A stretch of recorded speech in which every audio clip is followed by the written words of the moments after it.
Woohoo. Right. All right. Well, Dan, thank you for joining me. Um, we'll start off. Welcome to the Path to Billionaire Success Stories, the podcast that takes you on a journey through the stories, strategies, and insights of remarkable individuals who have achieved greatness in their field. I am your host, Ben Petrowski, and together we'll unravel the secrets, challenges, and triumphs that pave the way to success. Join us each week as we uncover the principles that can help you overcome obstacles, embrace change, and harness your potential. Get ready to be motivated, challenged, and empowered to embark on your very own path to success. Remember, success is not just a destination, it's a journey. So buckle up and get ready to explore the Path to Billionaire success stories. Today, I am joined by the great Dan Billard.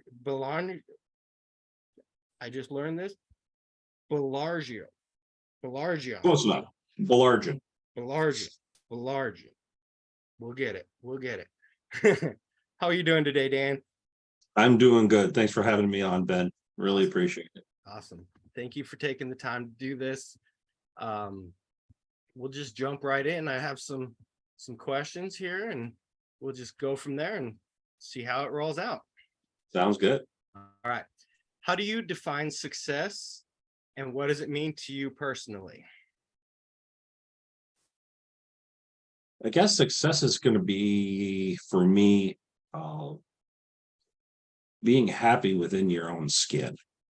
Um, I'll bring it back to many things that happen in your life. If you're not happy in your own skin, um, you can't move forward with things. So you have to be able to accept your faults. You have to be able to learn to grow and accept things that you can't change. So I guess that's how I would define success. Very good. All right. What achievements or milestones have you accomplished that you consider to be successful moments in your life? Well, I have three wonderful children. Those are successes for me. They're now all adults. The youngest one just turned 18, graduated high school, and now he's on to his next chapter. The oldest is now out on her own and has been for a while. She's taking her path. So it's those are some successes that really just are milestones for me, watching them grow. Going into my own personal successes, I grew up working for my father, so it gave me a strong work ethic. So getting up, going to work every day, striving for doing the best that I can on that day. So as long as I'm happy with the way the day turned out for me, that's a success.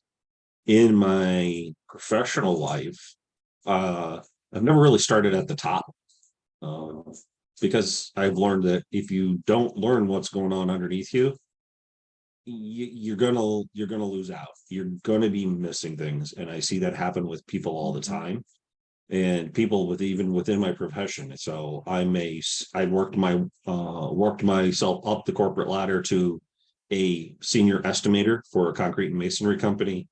I'm also now running two of my own companies that are startups to transition myself out of construction and into real estate, as well as also lending for businesses of themselves, because that's something that I see that a lot of businesses lack, going to someone other than a traditional bank. They need alternate lending, and that includes when they want to invest in real estate. So Right. I'm doing all of those things. And to me, those are all successes.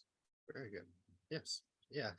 And that, to transition from that normal 9 to 5 to working for yourself is challenging, but so rewarding. And that success that you've had thus far and that you're gonna have is exciting for me to be able to watch, just seeing what I've seen and getting to know you. It's amazing. I love to watch those types of journeys and see, and I guess pick little pieces of information out that I get to utilize on my journey as well. So it's awesome. Oh, I'm glad I'm helping you out on that. That's something that I've done my whole life is, when you're meeting someone and you've built a relationship and you want to legitimately help someone. And with most people I meet, that's what I try to do. And there are some people that just don't want help, and there's nothing you can do about it. So they go on their merry way. They want to work themselves through the mud. Go ahead. I can see a different path that's not in the mud, but they want to go play in the mud. Let them go play in the mud. Let them play. Very good. That's awesome. How has your definition of success evolved over time? I'll say I don't think it has. For the most part, it's I've never been one actually to be truly seeking the limelight, being in that spotlight. Um, I think I'm a very good leader, in my opinion. I know there's places that I could definitely improve, just like anybody. Yeah. So I know I have faults. I'm not perfect. And but when it comes to defining success, I've never looked at it as just a point to achieve. So I will say success has never defined me. So I don't have a definition for it. Right. Okay. Do you feel that your priorities and goals have shifted over the years? Oh yes, definitely.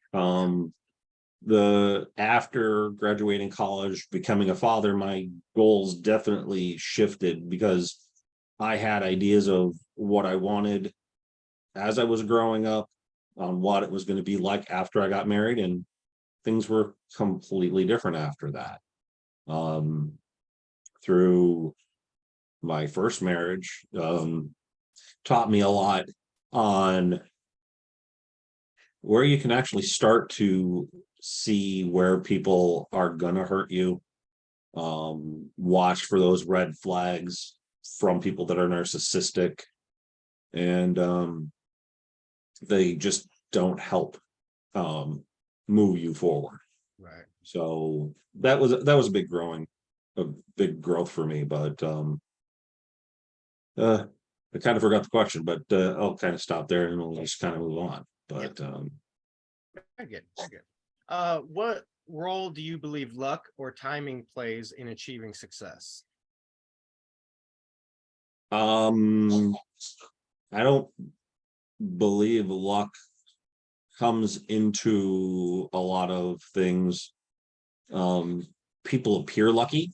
I think it's more of timing, like on the second part of your question. It's more in the timing that a lot of people end up being either at the right place at the right time, or they're in the wrong place at the right time, depending on how you look at it. Right. So timing, I think, is more important, and being ready, and preparing yourself to be ready. That's where you end up having a lot more success, and that's where people appear lucky. Right. So planning ahead, getting yourself ready for those opportunities that are going to come knocking, and being able to see the ones that, even though they knock, might not be a good opportunity, and pass them up. Right. Right. All right. So that hard work, those steps you take, that's going to create what appears to be lucky. It's luck doesn't happen overnight. It's right. A lot of people that you don't a lot of successful people have said it in interviews, that you don't see the grind, you don't see the things that they have done to get to where they are. Right. So they don't it looks like they're lucky, it looks like they're overnight successes, but you don't see that they've been grinding or what they've been doing to scratch and claw their way to that point. Right. Right.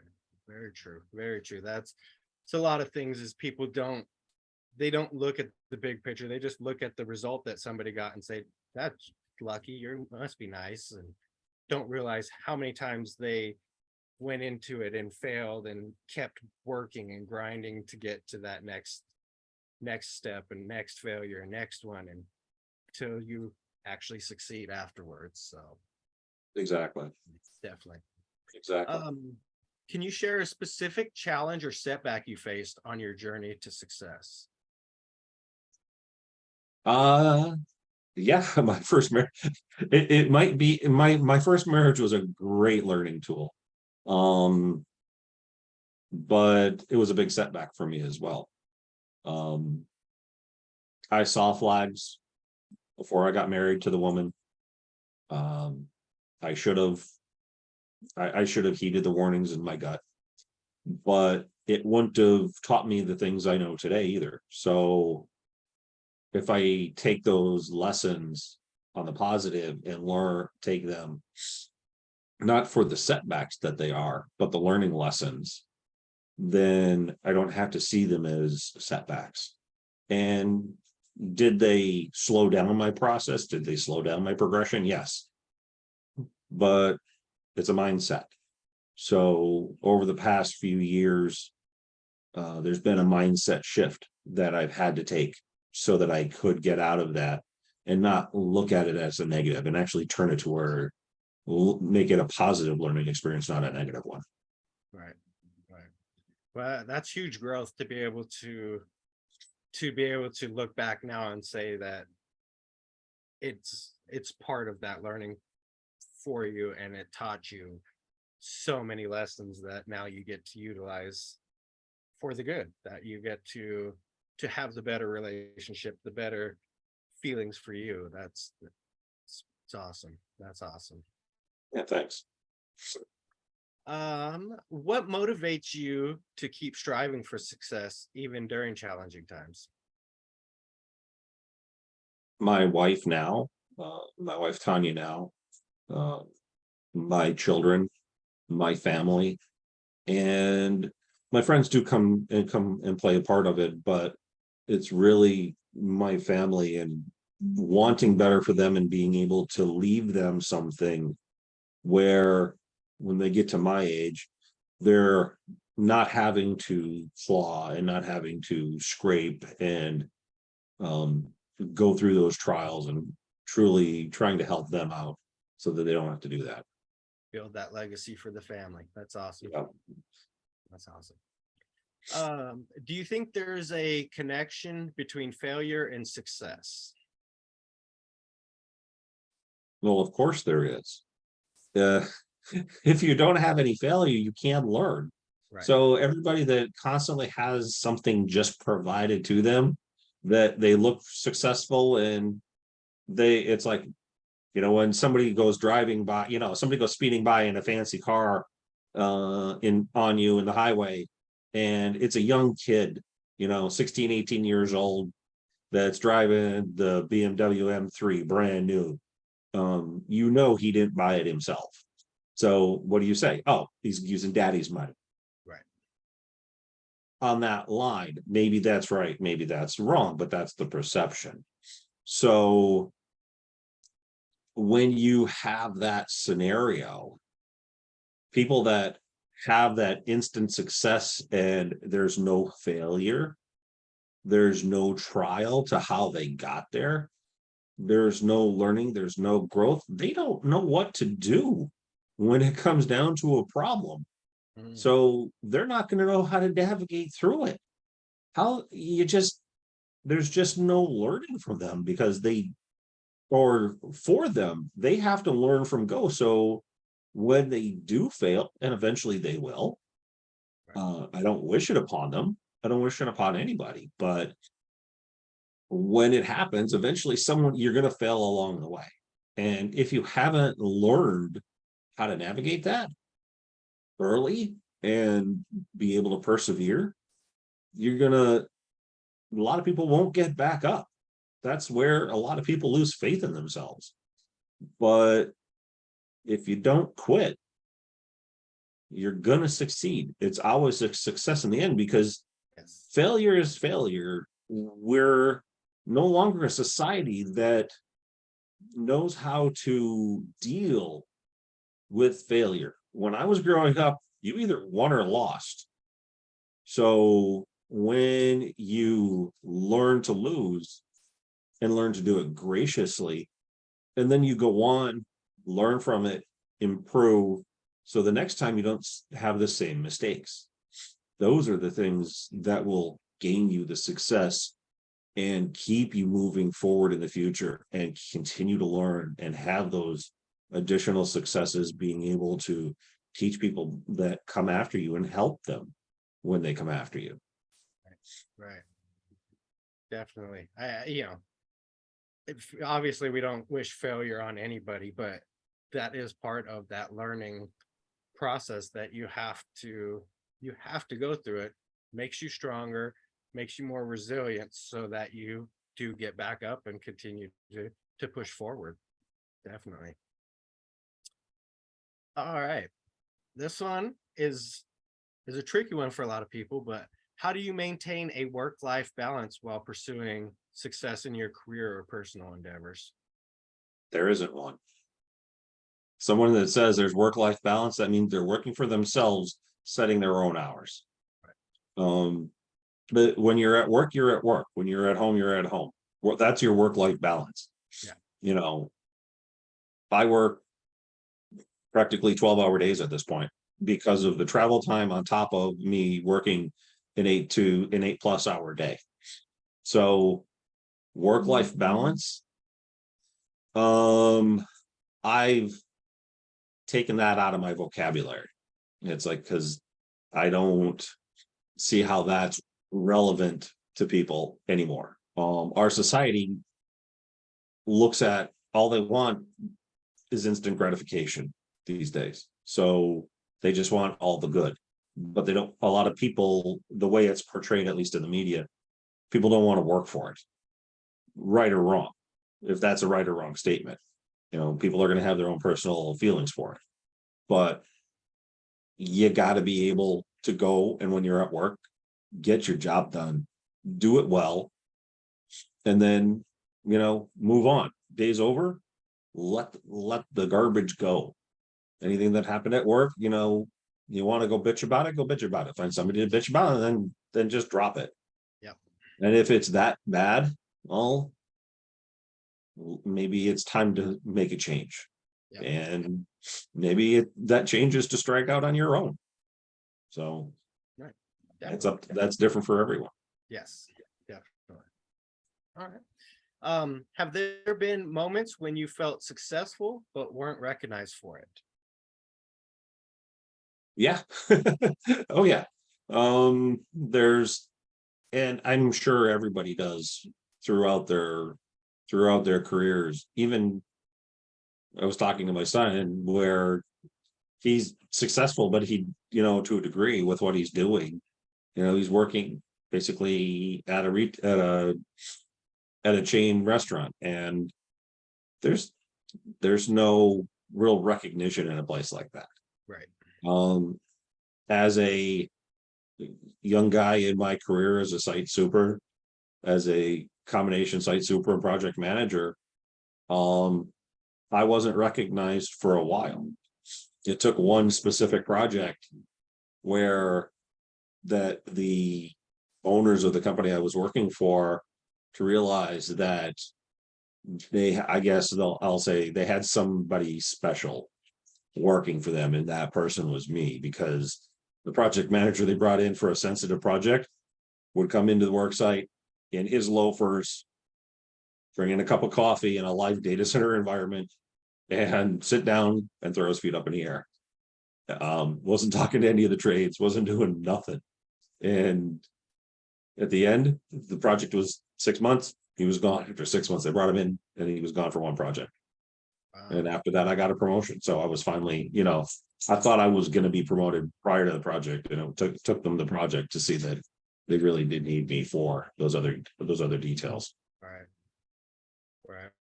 That's hard, and a lot of people I know, when they get faced with that, they tend to walk away or quit. But the resilience to stick it out and continue to give them the high quality of work definitely speaks to your character. Definitely. So, how do you deal with pressures and expectations that come with striving for success? What do you mean by pressures? Um, so any outside pressures, anything that you feel, I guess, responsible for, or is there anything driving you to do it? Do you feel like other people or other things are making you want to do the success other than you Uh, personally wanting to? Well, I take a lot of personal responsibility for most everything I do. Almost everything I do. And it's actually been time. There's been times where that's actually been to my detriment because I've taken things so where I've taken ownership of it, and in the end, the higher ups in the company won't allow me to. I didn't get the recognition for taking ownership of it, and I was actually penalized for taking the ownership and trying to make it where it would be a much more positive end. So for a while, I had to really step back and measure a lot of what I was doing and how I was doing it to make sure that it was beneficial, not only beneficial to the company, but that I would separate. It's actually separating it from myself because I was not able to take it personally. So I had to take those pressures off. And in other situations where I'm able to, which is one of the reasons why I started my other businesses. It's like I want to have that responsibility. I like working with people that want to strive for more. And when we do, that's where we succeed. When we collaborate, we'll succeed. But when it's just in and out for information and just trying to um hold on to that and then not work together, just make a quick decision on basic information and not having the whole picture, things always end up being an issue. And that's always no fun. Right. Right. Yeah. Um, have you ever made difficult decisions or sacrifices on your path to success? Difficult decisions, yeah. I've had to fire people that I didn't want to. I've had to make decisions on doing things that we shouldn't have done. And as far as the company was, uh, the company was designed for, we shouldn't have been doing things, but the job made it where we had to make decisions that wouldn't have really made sense to me, but I had to be okay with it. So yeah, I've had to make those harder decisions, and they're never any fun, but you have to do them, and it's it's a difficult process. Again, it's something that you have to work through, and you have to be able to take care of it, and then go home and just let it go because it's part of the job, and Right. not take it personally, um, but do the best you can and then move on. Yeah. Yeah. Yeah. And that's hard. Like those decisions sometimes personally you don't want to make them. You don't feel comfortable with it, but that's what it is. That's what you have to do. The company, the protocols, whatever it is that you're following, they dictate what it is, and you just have to make those decisions and follow through with it. So no matter how difficult it is. Yeah, they're not fun. No. How do you measure progress towards your goals? How do I measure progress? That's a tough thing. If it depends on your goals. For me, my goals are very lofty. Now, before they were previously, they weren't as high as this. So measuring them, I haven't really set a lot of extra milestones. It's I need that's one of, I guess I'll say, a shortcoming right now. It's it's a process that you have to go through, where you have to have I'll call them stepping stones, Mhm. where you have to get to a point before you can move to another. Um, in that journey, in that goal, when it comes to real estate, there has to be a way to get started, whether it's taking classes, getting a mentor, going through, for me, going through an actual real estate deal. And whether that for you is single family, small multifamily, or commercial multifamily, so anything 5 units or more, even there, that's going to change a lot, but especially depending on the size of the project, the size of the team. So it's you need to find out what your, like, if you want to call them KPIs, your key principal indicators, to how you would measure to yourself. I don't I don't have any hard fast ones. So I'm not measuring it like that, and I probably should. Um, it's just not something I've ever done. It's Right. something that I need to do, Okay. but it's just something I haven't done. Right. And I'm not the best at doing that. I Right. need help with that. And Let that's somebody okay. else keep those. Right. Right. And that's okay to need help, and just that realization and knowing that that's one thing that you need help with is a step in the right direction. Like Yeah. a lot of people will ignore that. They won't admit that even to themselves that they need help with some aspect of their goals or their processes just in general. So that's awesome to be able to know that. How important is goal setting in achieving success? It's very important. You have to, if you don't know what your goal is, and by that your end goal that you're shooting for, then how are you going to know you're going in the right direction? So a short-term goal, getting a boat. Um, for what purpose is gonna, I will always ask somebody, why do you want to get a boat? It's like, so depending on who you talk to, it's an asset, or most people will call it an asset, and yeah, it's not really an asset. And we'll kind of let that one lie for now. But it's it's on that line. It's like, okay, you want a boat, or you just start rattling things off that you want. That's what they are. They're wants. Right. They're not going to be goals. They're just wants. Just like the difference between a want and a need. And I didn't realize the difference till someone gave me a very good example. And that's something I'm going to keep a little personal at this point.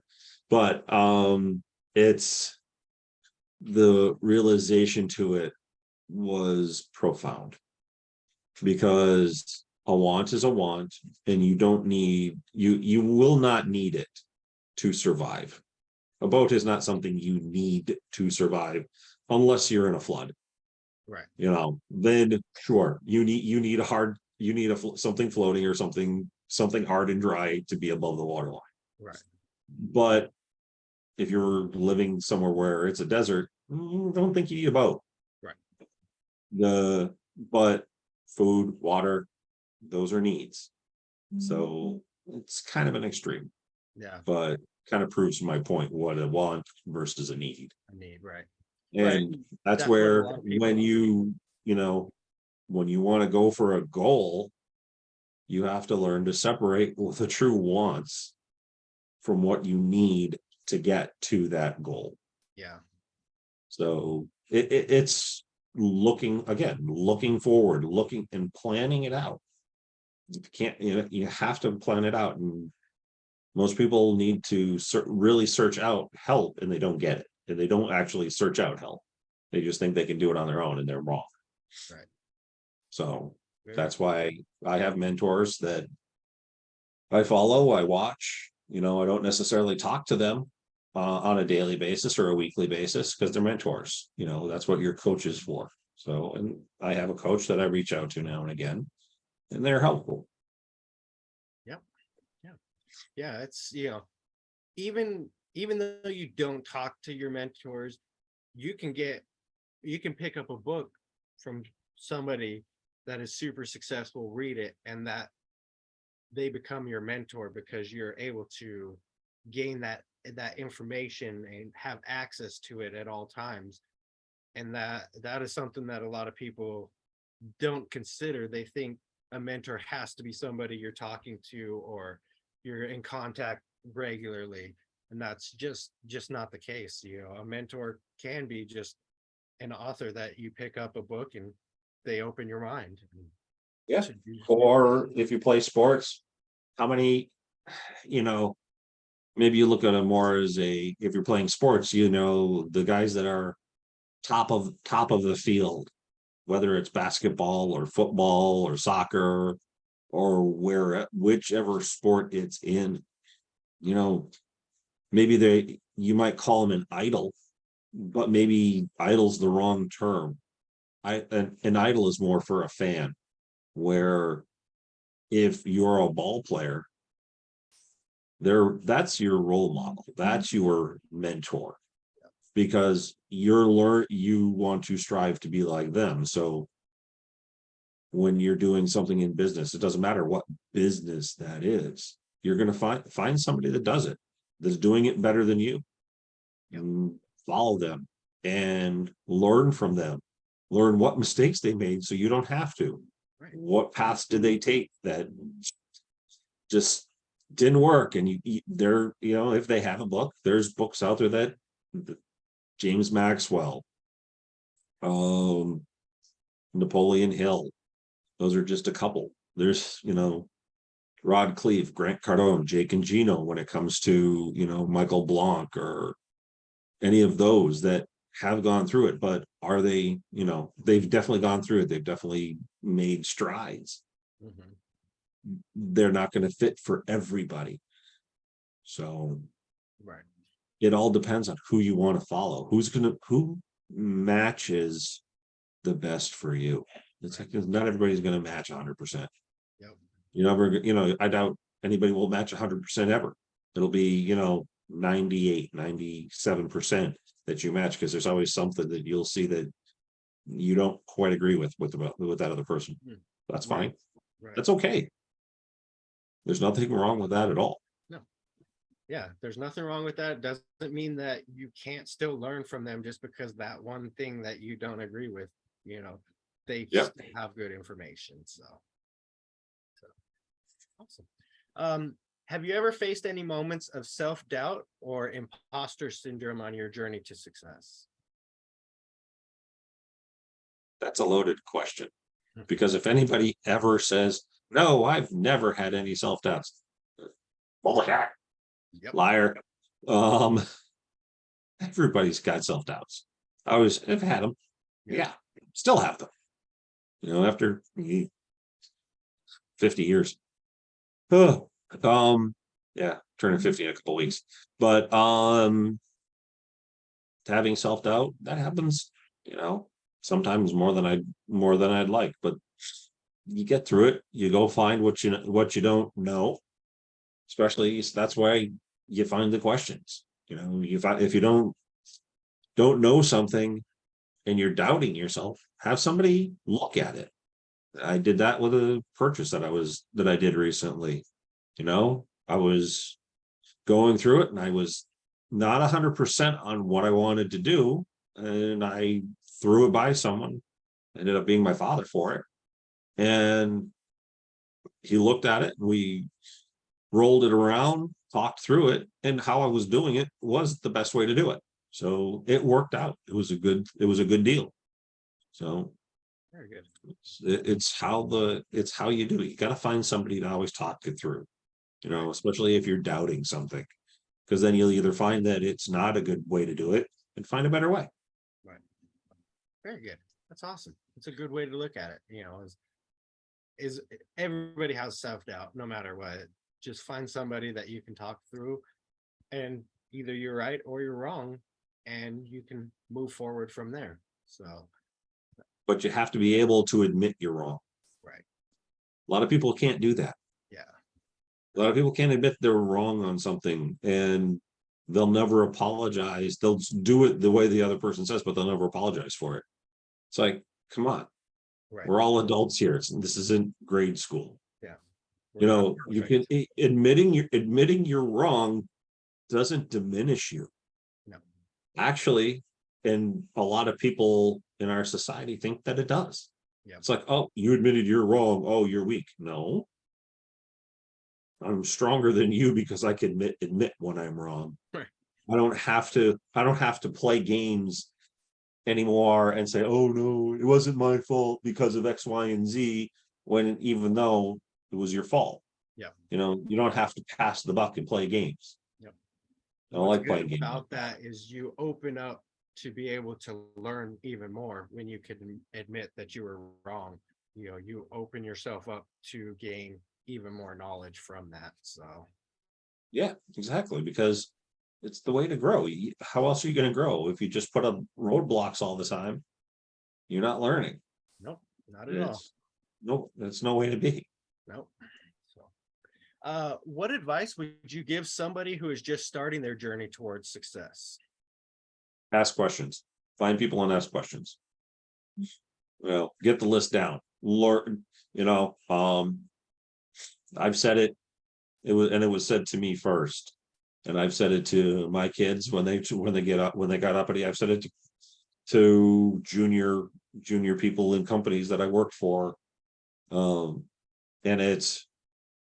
we were made with 2 ears, 2 eyes, and 1 mouth for a reason. It's like you're gonna listen twice as much, watch twice as much, speak half as much. Yeah. You learn so much more that way. It's like there are times that people are saying, ask questions, ask questions. I'm like, most of the questions were already answered that I would have had because I'm in a class because I don't know what this is about. I'm here to learn. You're already teaching me. I don't have any questions yet. Let me digest the information. Right. Now I'll come up with questions if I have any. Yeah. Or I will ask you, am I doing, like I said before, like with that purchase? Am I thinking of this in the proper way? Or what about doing it this way instead? And you know, who knows where that conversation will lead to. Mhm. But you don't know what you don't know. But if you go into a situation and think that you know everything and then you're proven incorrect, that's okay.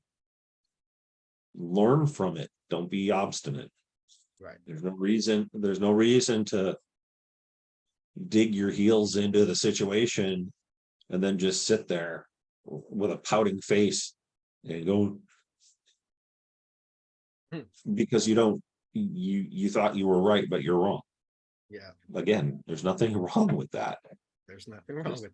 Just be okay with it.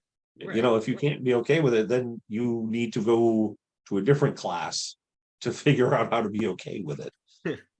Yeah, that's a whole nother subject right there. Oh yeah. All right. Has success brought you fulfillment that you expected?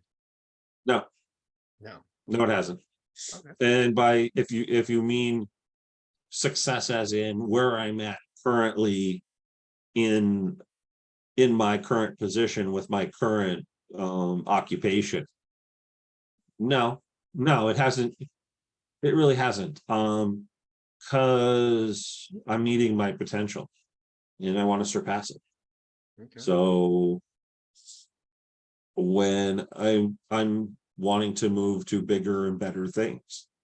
So if I get comfortable there, is that the right place to be for what my purpose is? No, it's not.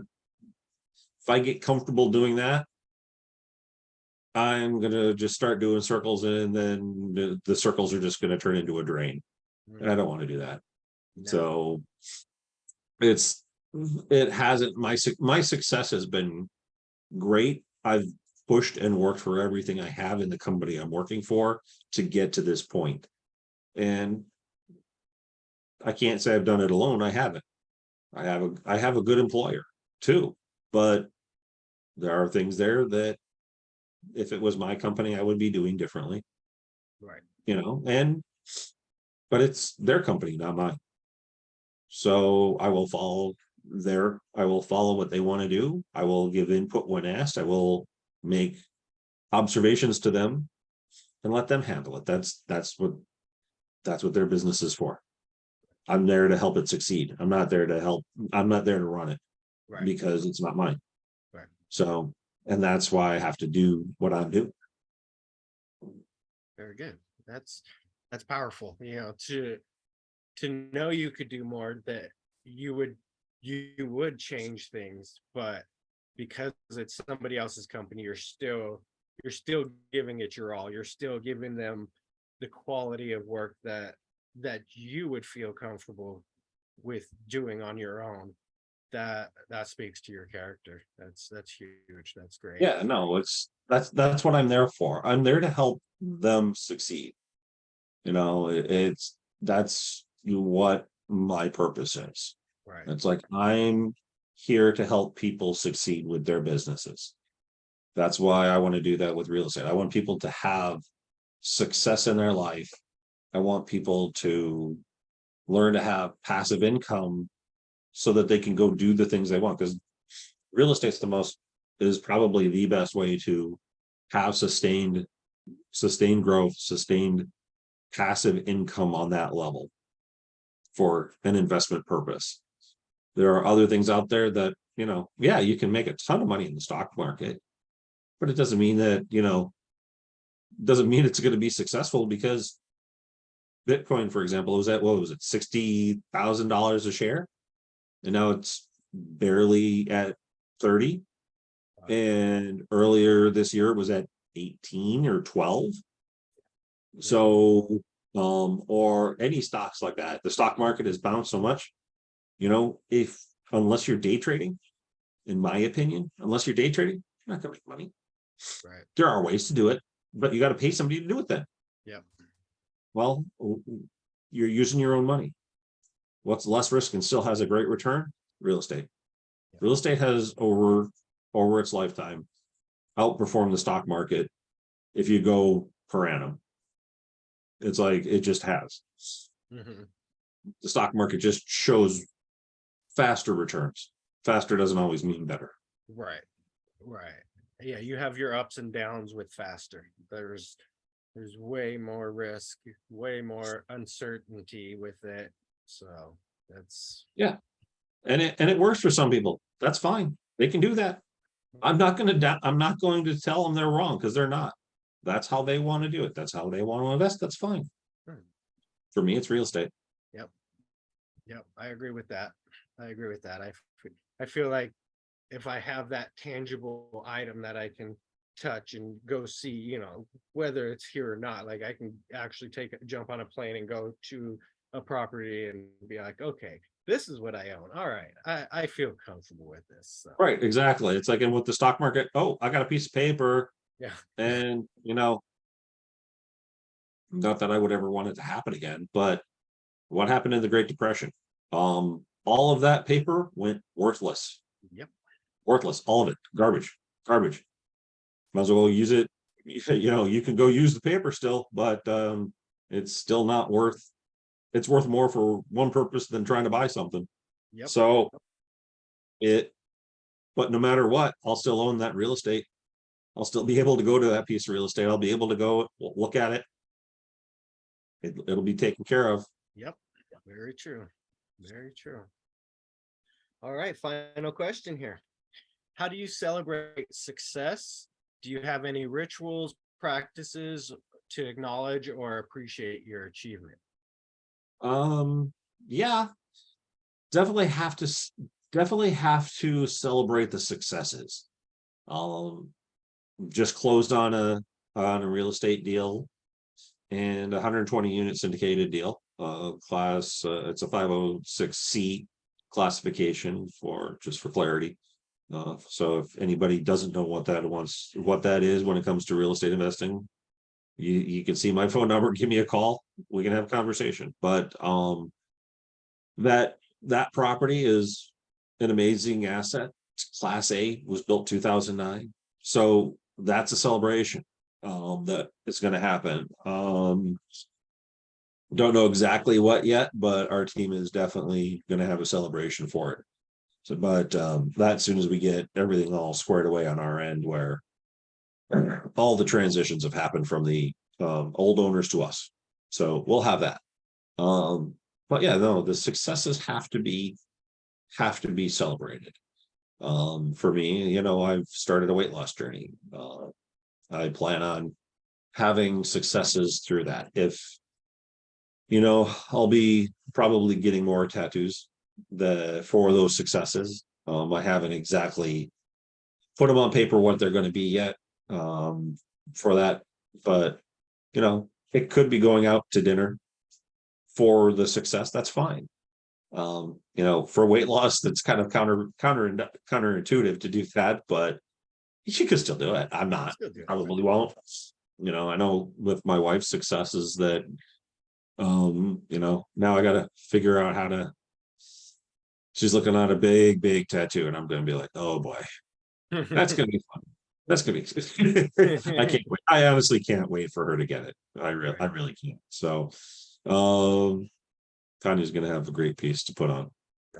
But yeah, no, they have to be. And it doesn't matter what it is. It can be small, just go out, in your backyard and stare up at the sky and do nothing for an hour. That's a celebration if that's what you choose. It's Right. what you choose. But yeah, for me, it's going to be, for this real estate deal, it's probably we're going to get together and have some type of dinner. It's for me losing weight, definitely, it's going to be something different. It's not always going to be ink, but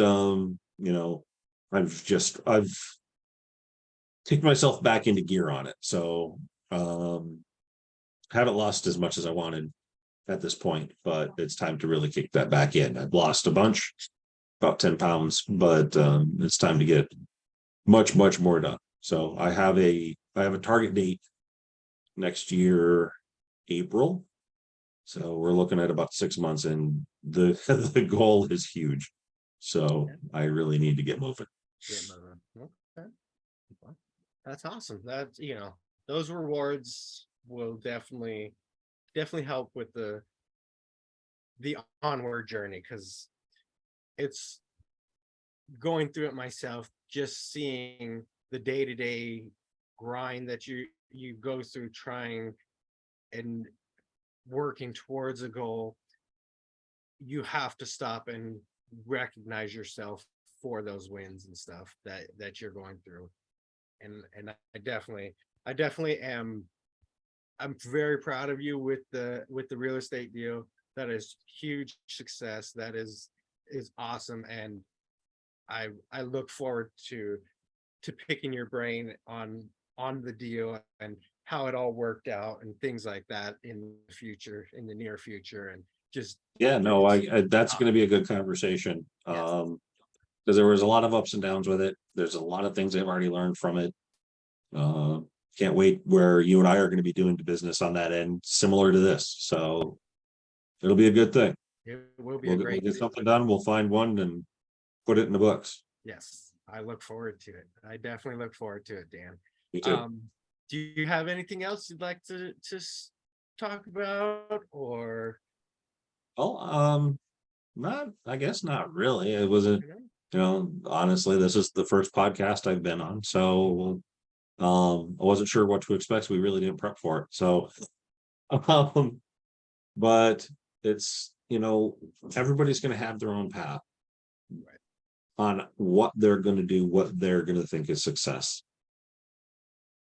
What people need to understand is that they should be looking also at other people and not assuming that they're in the same situation that you're in. Right. Don't take it for granted that they're where they're at just out of daddy's money, or that maybe it is daddy's money, but unless you go and talk to them and find out, don't make that assumption. Right. It's like that's where our society has gotten to at this point, and it's like everybody's assuming everybody else is doing something, and it's not true. They're not thinking about someone else anymore. Right. Like I said, everybody's got a point of instant gratification because we're attached to a cell phone or something, almost 24/7 these days. Yeah. Yeah. Yeah. Like it would be nice to get back to you know, a less connected society where the connected is less connected to a device and more connected to people. Right. We would be able to understand each other better, I think, at this point. Right. I think a lot of people they're using it as a pacifier instead of using it as a tool to connect and to, like, I know that's a big shift that I've been going through the last probably 30 to 45 days, is transitioning from entertainment on all my devices to utilizing it for tools, meetings, calls, using it just for that, and that's it. And then I set it to the side, and I go about my day doing real life stuff that I have to do, and, Yep. and it's hard. Yep. It's hard to shift out of that. So Oh, so hard. Yeah. You get sucked in so easily. It'll suck your life away if you let it. yes. Like you're down on it. You say, "Oh, I'm going to sit down for 10 minutes," and all of a sudden you look up. It's 2-3 hours later. Right. Oh man. Uh-oh. I was supposed to go do something. I Yeah. don't remember what it was, but I was supposed to do something, and then once you remember, it's like, oh, shit. Oh no, I gotta go. Yeah. Very true. Very true. But yeah, I appreciate you putting me on. I appreciate you wanting to have the conversation. It's been a pleasure. It has been. It has. And I definitely look forward to speaking with you again, Dan. You too. All right. Thanks, Thanks. Ben. Bye.